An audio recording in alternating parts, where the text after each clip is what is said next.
നമസ്കാരം. പരീക്ഷയൊക്കെ അടുത്തു വരുന്നുണ്ടല്ലേ? ഓരോ മാർക്കും നമുക്ക് അത്രയും വിലപ്പെട്ടതാണ്. അപ്പോൾ ഇന്ന് നമ്മൾ ഫെബ്രുവരി 11 എന്ന ഒരൊറ്റ ദിവസത്തെ കാര്യങ്ങളാണ് നോക്കാൻ പോകുന്നത്.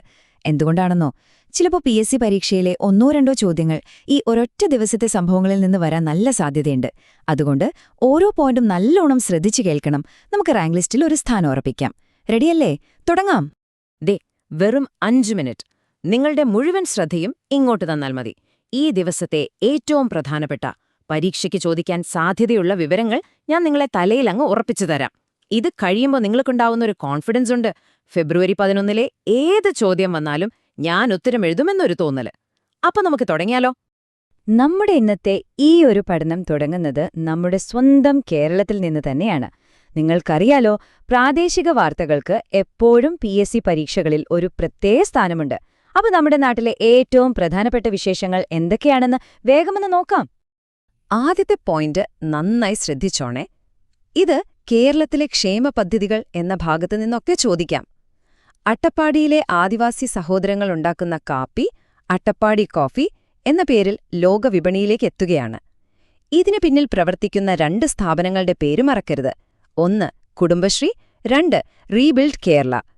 ഗോത്രവർഗ ശാക്തീകരണത്തിന് ഇതൊരു ഒന്നാന്തരം ഉദാഹരണമാണ്. അടുത്തത് നമ്മുടെ ഭരണസിരാകേന്ദ്രവുമായി ബന്ധപ്പെട്ടൊരു കാര്യമാണ്.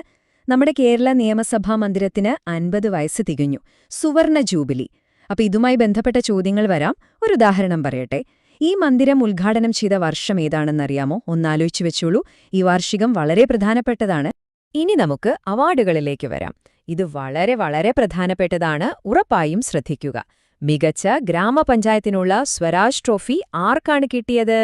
കോട്ടയം ജില്ലയിലെ വെളിയന്നൂർ ഗ്രാമപഞ്ചായത്തിനാണ്.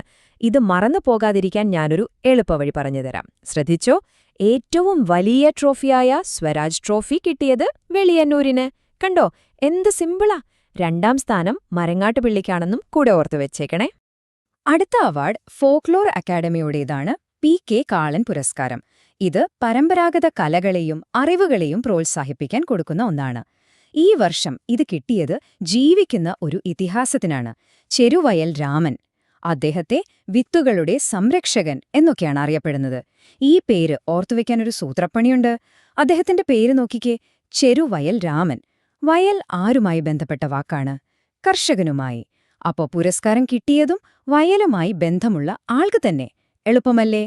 ഓക്കെ, അപ്പോ കേരളത്തിലെ പ്രധാനപ്പെട്ട കാര്യങ്ങൾ നമ്മൾ നോക്കി. ഇനി നമ്മുടെ കാഴ്ച കുറച്ചുകൂടി വലുതാക്കാം, അല്ലേ? നേരെ ദേശീയ തലത്തിലേക്ക് പോകാം. ഇന്ത്യ ഒട്ടാകെ ചർച്ചയായ പരീക്ഷയ്ക്ക് വരാൻ നല്ല സാധ്യതയുള്ള വാർത്തകൾ ഏതൊക്കെയാണെന്ന് നോക്കാം. ദേശീയ വാർത്തകളിൽ ആദ്യം നമുക്ക് അടിസ്ഥാന സൗകര്യ വികസനം നോക്കാം. അയോധ്യയിൽ പുതുതായി നിർമ്മിച്ച ഒരു 6 വരി പാതയുണ്ട്, ധർമ്മപഥം. അത് രാജ്യത്തിന് സമർപ്പിച്ചു. നഗരത്തിലെ ഗതാഗതം എളുപ്പമാക്കാനാണിത്. പരീക്ഷയ്ക്ക് ചിലപ്പോൾ ഈ പാതയുടെ പേര് ചോദിക്കാം. എന്താണ് പേര്? ധർമ്മപഥം. ഇപ്പോൾ നിങ്ങളുടെ സ്ക്രീനിൽ ഒരു സംഖ്യ കാണുന്നുണ്ടല്ലോ, +15%. എന്തായിരിക്കും ഇത്? ഒരു ചെറിയ ക്ലൂ തരാട്ടോ. ഇത് നമ്മുടെ പരിസ്ഥിതിക്കും വന്യജീവികൾക്കുമൊക്കെ ഒരുപാട് സന്തോഷം നൽകുന്ന ഒരു കണക്കാണ്. ഇന്ത്യയുടെ അഭിമാനവുമായി ബന്ധപ്പെട്ട ഒരു കാര്യം. എന്താണെന്നൊരു ഊഹം കിട്ടിയോ? അതെ, ആ 15% എന്ന് പറയുന്നത് മറ്റൊന്നുമല്ല, നമ്മുടെ രാജ്യത്തെ കടുവകളുടെ എണ്ണത്തിലുണ്ടായ വർധനവാണ്. ഇത് ചെറിയ കാര്യമല്ല. അതോടൊപ്പം പരീക്ഷയിലെ ആ സ്ഥിരം ചോദ്യം ഓർമ്മയുണ്ടോ? ഇന്ത്യയുടെ ടൈഗർ സ്റ്റേറ്റ് എന്നറിയപ്പെടുന്ന സംസ്ഥാനമേതാണ്? ഉത്തരം ഇപ്പോഴും അതുതന്നെ, മധ്യപ്രദേശ്. ഈ പോയിന്റിന് നേരെ ഒരു സ്റ്റാറിട്ട് നോട്ട് ചെയ്തോളൂ. അടുത്ത വാർത്ത മനസ്സിലാകണമെങ്കിൽ നിങ്ങൾ ആദ്യം ഒരു പുതിയ ആശയം പഠിക്കണം. Green energy island. പേര് കേട്ട് പേടിക്കേണ്ട, സംഭവം വളരെ സിമ്പിളാണ്. നിങ്ങളൊരു ദ്വീപ് മനസ്സിൽ വിചാരിക്കുക. അവിടെ കറണ്ടിനു വേണ്ടി ഡീസൽ ജനറേറ്ററില്ല, പുകവിടുന്ന വണ്ടികളില്ല. പകരം സൂര്യന്റെ വെളിച്ചത്തിൽ നിന്നും കാറ്റിൽ നിന്നും മാത്രം ഊർജം. അങ്ങനെ 100% ഹരിതോർജ്ജത്തിൽ പ്രവർത്തിക്കുന്ന ഒരു ദ്വീപിനെയാണ് നമ്മൾ ഗ്രീൻ എനർജി ഐലൻഡ് എന്ന് പറയുന്നത്. ഇപ്പൊ മനസ്സിലായോ നമ്മൾ എന്തിനാ ആ ആശയം പഠിച്ചതെന്ന്? കാരണം ഇന്ത്യയിലെ ആദ്യത്തെ സമ്പൂർണ്ണ ഗ്രീൻ എനർജി ഐലൻഡായി മാറാൻ പോകുന്നത് നമ്മുടെ സ്വന്തം ലക്ഷദ്വീപാണ്.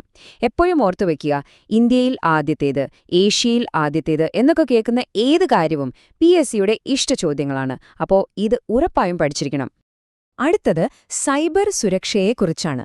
ഈ ഓൺലൈൻ തട്ടിപ്പൊക്കെ കൂടി വരുന്ന കാലത്ത് കേന്ദ്ര ആഭ്യന്തര മന്ത്രാലയം ഒരു പുതിയ സംവിധാനം കൊണ്ടുവന്നിട്ടുണ്ട്. പേരിതാണ് സൈബർ സെൻട്രി. ഓൺലൈൻ കുറ്റവാളികളെ കണ്ടെത്താനും നിരീക്ഷിക്കാനുമുള്ള ഒരു ദേശീയ ഡേറ്റാബേസാണിത്. സർക്കാരിന്റെ ഒരു പുതിയ ഡിജിറ്റൽ വാച്ച് ലിസ്റ്റ് എന്ന് വേണമെങ്കിൽ നമുക്കിതിനെ സിമ്പിളായി പറയാം. അപ്പൊ ഇന്ത്യയിലെ കാര്യങ്ങളൊക്കെ നമ്മൾ ചർച്ച ചെയ്തു. ഇനി നമുക്ക് ലോകവേദിയിലേക്കൊന്ന് പോകാം. അന്താരാഷ്ട്ര തലത്തിലുള്ള വാർത്തകളും കായികരംഗത്തെ പ്രധാന നേട്ടങ്ങളും എന്തൊക്കെയാണെന്ന് വേഗത്തിലൊന്ന് ഓടിച്ചു നോക്കാം. പ്രധാന ദിനങ്ങൾ എന്ന ഭാഗത്തുനിന്ന് ഒരു മാർക്ക് ഉറപ്പിക്കാം. ഫെബ്രുവരി 11ന്റെ പ്രത്യേകത എന്താണ്? ഇത് ശാസ്ത്രരംഗത്തെ വനിതകൾക്കും പെൺകുട്ടികൾക്കുമായുള്ള അന്താരാഷ്ട്ര ദിനമാണ്. അതായത് international day of women and girls in science. മറന്നുപോകരുത്, ഫെബ്രുവരി 11. ശ്രദ്ധിക്കുക, ദിനം മാത്രം പഠിച്ചാൽ പോരാ, മാർക്ക് കിട്ടില്ല. അതിന്റെ ആ വർഷത്തെ പ്രമേയം, അതായത് തീം, അതും കൂടി പഠിക്കണം. ഈ വർഷത്തെ പ്രമേയം ഇതാണ്: women and girls in science leadership, a new era for sustainability. അതിന്റെ ഒരു മലയാളം ആശയം പറഞ്ഞാൽ, സുസ്ഥിരതയുടെ ഒരു പുതിയ യുഗത്തിന് ശാസ്ത്രരംഗത്ത് സ്ത്രീകളുടെയും പെൺകുട്ടികളുടെയും നേതൃത്വം. ഇതൊന്ന് നോട്ട് ചെയ്തു വെക്കുന്നത് വളരെ നല്ലതാണ്. ഞാനൊരു ചോദ്യം ചോദിക്കട്ടെ. ലോകത്തിൽ നമുക്ക് ശ്വാസം വലിക്കാൻ ഏറ്റവും ശുദ്ധമായ വായുവുള്ള നഗരം ഏതായിരിക്കും? പുതിയ റിപ്പോർട്ടനുസരിച്ച് ആ സ്ഥാനം ഐസ്ലൻഡിന്റെ തലസ്ഥാനമായ റെക്യാവിക്കിനാണ്. പരിസ്ഥിതിയുമായി ബന്ധപ്പെട്ട ഇത്തരം റാങ്കിങ്ങുകളൊക്കെ പരീക്ഷയ്ക്ക് വളരെ പ്രധാനപ്പെട്ടതാണ്. ഇനി കായിക രംഗത്തേക്ക് വരാം. സ്ക്രീനിലേക്കു നോക്കൂ. നമ്പർ 1, ലോക റാങ്കിങ്ങിൽ 1ാം സ്ഥാനം. ഇത് ഏത് കായിക ഇനത്തിലായിരിക്കും? ആർക്കായിരിക്കും ഈ നേട്ടം? ഒരു ചെറിയ ക്ലൂ തരാം. ഇത് നമ്മൾ ഇന്ത്യക്കാരുടെ ഒരു വികാരമാണ്. അതെ, അത് ക്രിക്കറ്റ് തന്നെ. ICC ടെസ്റ്റ് റാങ്കിങ്ങിൽ നമ്മുടെ ഇന്ത്യൻ ടീം 1ാം സ്ഥാനം തിരിച്ചുപിടിച്ചിരിക്കുന്നു. ഇത് നമുക്ക് അഭിമാനിക്കാനുള്ളൊരു നിമിഷമാണ്. അതുപോലെ തന്നെ പരീക്ഷയ്ക്ക് വരാൻ സാധ്യതയുള്ള ഒരു ഷോർട്ട് ചോദ്യവുമാണ്. ശരി, നമ്മൾ പ്രധാനപ്പെട്ട കാര്യങ്ങളെല്ലാം പഠിച്ചു കഴിഞ്ഞു. ഇനിയൊരു മിന്നൽ പിണർ പോലെ വേഗത്തിൽ കുറച്ചൊറ്റവരി പോയിന്റുകൾ കൂടി. ശ്രദ്ധയോടെ കേൾക്കണം. ഇതാണ് നമ്മുടെ അവസാന ലാബ്. 2 കാര്യങ്ങൾ പെട്ടെന്ന് നോട്ട് ചെയ്തോളൂ. 1, സാമ്പത്തിക രംഗവുമായി ബന്ധപ്പെട്ടതാണ്. ക്രിപ്റ്റോ കറൻസികളെ GSTയുടെ പരിധിയിൽ കൊണ്ടുവരാൻ ഒരു ശുപാർശ വന്നിട്ടുണ്ട്. 2, ഡിജിറ്റൽ ഇന്ത്യ. നമ്മുടെ കേരളത്തിലെ 10 കോടതികൾ കൂടി 100% പേപ്പർ രഹിതമായി, അതായത് കോടതികളായി മാറി. ഓക്കെ, അപ്പം ക്ലാസ് ഏകദേശം കഴിയാറായി. പോകുന്നതിന് മുൻപ് നമ്മൾ ഈ പഠിച്ചതൊക്കെ ഓർമ്മയുണ്ടോ എന്ന് പെട്ടെന്നൊന്ന് നോക്കിയാലോ? ഞാൻ പ്രധാനപ്പെട്ട 4 ഭാഗങ്ങളായി തിരിച്ചു പറയാം. നിങ്ങളതൊന്ന് മനസ്സിൽ ഓർത്തെടുക്കാൻ ശ്രമിക്കണം. അപ്പോ ഇന്ന് നമ്മൾ എന്തൊക്കെയാണ് പഠിച്ചത്? 1, കേരളത്തിന്റെ നേട്ടങ്ങൾ, സ്വരാജ് ട്രോഫി മുതൽ PK കാളൻ പുരസ്കാരം വരെ. 2, ഇന്ത്യയുടെ ഹരിത മുന്നേറ്റം, കടുവകളുടെ എണ്ണം കൂടിയതും ലക്ഷദ്വീപ് ഗ്രീനാകുന്നതും. 3, ലോകവേദിയിൽ ഇന്ത്യ, ക്രിക്കറ്റിൽ 1ാമത്, പിന്നെ ശാസ്ത്ര വനിതാ ദിനം. 4, ഡിജിറ്റൽ ഇന്ത്യയുടെ ചുവടുവെപ്പുകൾ, സൈബർ സെൻട്രിയും കോടതികളും. ഈ 4 കാര്യങ്ങളാണ് ഇന്നത്തെ നമ്മുടെ പ്രധാന പാഠങ്ങൾ. അപ്പോ ഇന്നത്തെ ഈ ഒരു വിശകലനം ഇവിടെ അവസാനിക്കുകയാണ്. നമ്മൾ കണ്ടു, കോടതികൾ ഡിജിറ്റലാകുന്നു, ദ്വീപുകൾ ഹരിതമാകുന്നു. എന്റെ ചോദ്യം ഇതാണ്: ഇതേ വഴിക്ക് നമ്മൾ ചിന്തിച്ചാൽ ഇന്ത്യയിൽ അടുത്തതായി വരാൻ പോകുന്ന ഏറ്റവും വലിയ ഡിജിറ്റൽ അല്ലെങ്കിൽ ഹരിത വിപ്ലവം ഏത് മേഖലയിലായിരിക്കും? ഒന്ന് ചിന്തിച്ചു നോക്കൂ. നിങ്ങളുടെ ഉത്തരങ്ങൾ കമന്റ് ചെയ്യാം. അടുത്ത പ്രധാനപ്പെട്ട വിഷയവുമായി നമുക്ക് വീണ്ടും കാണാം. എല്ലാവരും നന്നായി പഠിക്കുക. നന്ദി.